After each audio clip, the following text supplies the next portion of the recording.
l'ancrage, l'harmonie, il y a tellement de choses. Là, je ne sais pas combien de temps va durer toutes ces vidéos que vous êtes en train de regarder. J'essaie d'être résumé, mais voilà, il y a plusieurs aspects qui peuvent aider en ce sens. Là, j'aimerais vous parler donc un peu plus de chi, de souffle, d'information, de transformation dans le corps, avec une pratique de Qigong, et puis même au final, la philosophie derrière le Qigong, où pour amener le corps vers une bonne santé, en fait, ils vont agir énormément en amont. Pas tout le temps, mais on va agir sur l'harmonie des différents chi qui traversent le corps, notamment les 5 mouvements. Vous verrez ça sous le nom de 5 éléments, mais ça n'a rien à voir avec un élément en bois, feu, on a quoi? Bois, feu, terre, métal et eau. C'est pas en termes de matière, c'est en termes de mouvement en fait, en termes de phase, de transformation, comme les saisons tout simplement. Donc c'est des processus qui vont amener à transformer les énergies primordiales, voilà, qui sont encore autre chose. Mais là, les 5 mouvements, c'est vraiment des 5 manières différentes de transformer.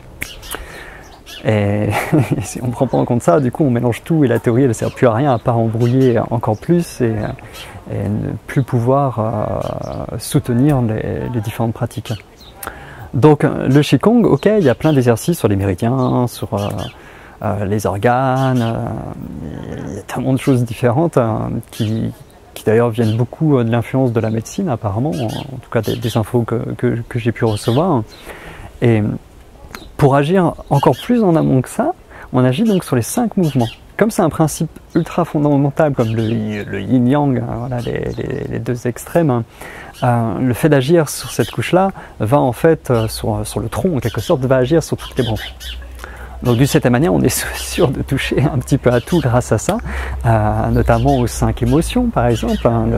Il y a une suite d'exercices se basés sur ces 5 mouvements, qui sont des mouvements très simples, même s'il y a plein de variations suivant les écoles. Plus c'est simple, mieux c'est, parce que l'important c'est comment vous faites le mouvement pour que ça ait vraiment un effet sur le corps et que ce ne soit pas juste bouger dans l'espace, mais que ce soit animé. Et ces 5 mouvements, pour vous les exprimer, je veux dire, le cœur, c'est une force d'expansion. On l'a déjà tous senti ce côté-là, alors que quand on est triste, c'est une condensation qui est liée au poumon, à cette fréquence énergétique, on va dire, enfin ce type de mouvement. Et quand en plus on est dépressif, ça commence à tomber encore plus. Donc si ces 5 mouvements commencent à être, parce qu'ils sont tous nécessaires, s'ils sont en harmonie, on s'en porte d'autant mieux.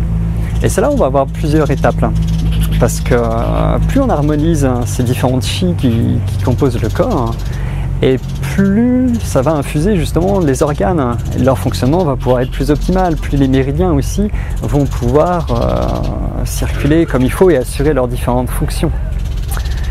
Et plus on continue ça, plus il y a cette harmonie, plus le mental se pose, parce qu'il y a moins de perturbations qui vont en permanence soulever et nourrir toute la sphère mentale émotionnelle.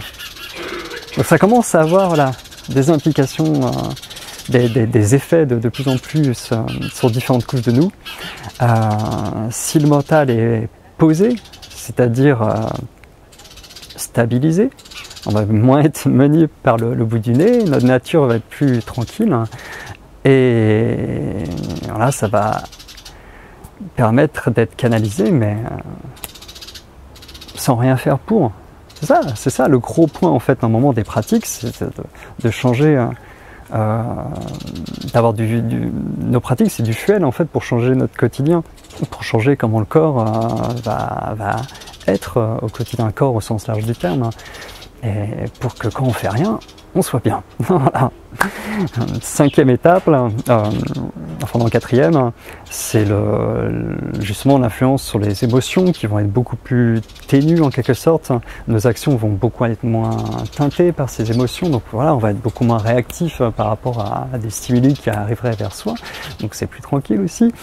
Et petit à petit, c'est là où on va commencer à accéder à toujours ces 5, comment dire, ces 5 facettes de notre esprit, on va dire, de notre conscience, qui vont commencer à apparaître un peu plus et à s'animer en harmonie. Voilà. Les émotions se transforment de toute manière petit à petit en vertu. C'est ce qui est conduit en tout cas dans les textes et ce qu'on retrouve par la pratique. Et à chaque fois, ça vient que de ce qu'on a fait au début. Mais voilà, hop, il y a un balisage de progrès qui se fait et puis hop, ça se bonifie, on va dire, avec le temps de plus en plus. Donc voilà pour cet aspect-là que j'aime beaucoup, parce qu'il est simple, parce que agir sur l'émotionnel, le mental, avec l'émotionnel, le mental, sur le même plan, c'est fatigant, c'est très dur, et courage d'ailleurs à ceux qui le font, parce que c'est génial de faire ce chemin.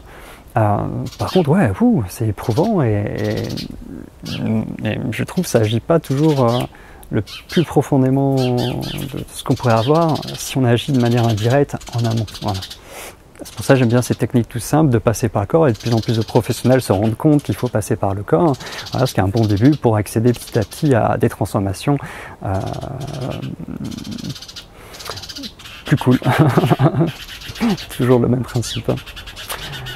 Donc, avec tous ces éléments-là que vous avez avec ces vidéos, évidemment, quoi faire, c'est pas évident parce que ça s'improvise pas, à part tout le côté lié à votre vie. Ça, franchement, vous avez tous les éléments en place, vous savez déjà en fait beaucoup de choses. Vous pouvez vous faire guider par différents professionnels qui permettra de mieux rendre compte de certaines choses et d'avoir cette motivation en plus aussi grâce à quelqu'un d'autre pour épauler vos changements. Le fait de marcher pieds nus sur de la terre, ça peut faire beaucoup de bien. L'écoute de la respiration, donc ça, il faut un prof aussi parce que c'est très rapide de rester bloqué dans certaines étapes ou de faire fausse route entre guillemets et ne pas avoir tous les bienfaits qui peuvent se cacher dedans. Donc pour ça, il faut un enseignant aussi quand même, mais commencer.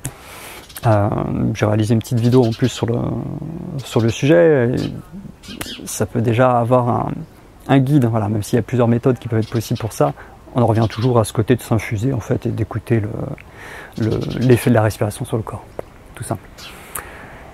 Constance, voilà, j'appelle pas Constance, mais voilà, juste constance, c'est le plus important. Ensuite, on a vu le corps avec, voilà, travailler sur cet aspect-là, s'étirer, mais en douceur, pour ouvrir. Travailler sur l'alignement, le relâchement, et puis voilà, travailler sur les fascias aussi va être important. Pour ça, il faut un prof.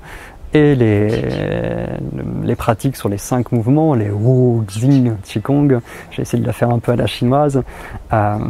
Pareil, où il faut un enseignant parce que sinon, ça sera vraiment juste de bouger. C'est pas évident le Qigong, c'est tout simple, mais ça va détendre, ça va relâcher, mais un petit peu. Mais il faut vraiment les petits ingrédients qui sont derrière et là ça change les choses. Voilà. S'il y avait qu'une seule pratique que je pourrais conseiller à faire, ça serait d'infuser votre présence en fait sous le diaphragme, sur voilà, cette zone entre le nombril et le plexus. Je sais pas, 15 minutes par jour, vous vous placez là, vous écoutez, vous faites rien. Sans connoter les tensions peut-être qu'il y aurait, ou voilà, juste vous vous placez attentionné dans cette zone 15 minutes par jour pendant un mois et vous voyez ce que ça fait, tout simplement. Être connecté, ça, il n'y a rien de pire pour l'ancrage. L'ordinateur, ça fait l'effet inverse en fait, ça disperse, ça fait monter l'énergie, la posture est rigide, donc c'est un peu logique, hein, mais être connecté en fait ça fait l'inverse. Et l'ancrage naît aussi d'un lâcher prise, et qu'est-ce qu'on lâche, si ce n'est justement toutes les couches construites année après année de ce qu'on croit être nous, pour enfin revenir au cœur de l'être. On soustrait, on n'ajoute pas. Voilà la voie.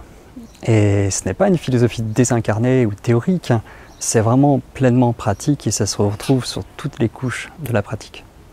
L'ancrage, c'est le début. Elle fait partie des fondements pour une pratique saine. Voilà. Merci de m'avoir suivi sur cette vidéo qui est un peu longue. Ça n'a pas été évident de transmettre voilà, quelques points et j'espère que ça a permis d'avoir une vision un peu plus claire, un peu plus physiologique aussi de ce qui peut se passer, de ce qui peut contribuer justement à se sentir un peu plus ancré. voilà, dans les subtilités de la beauté de qui on est.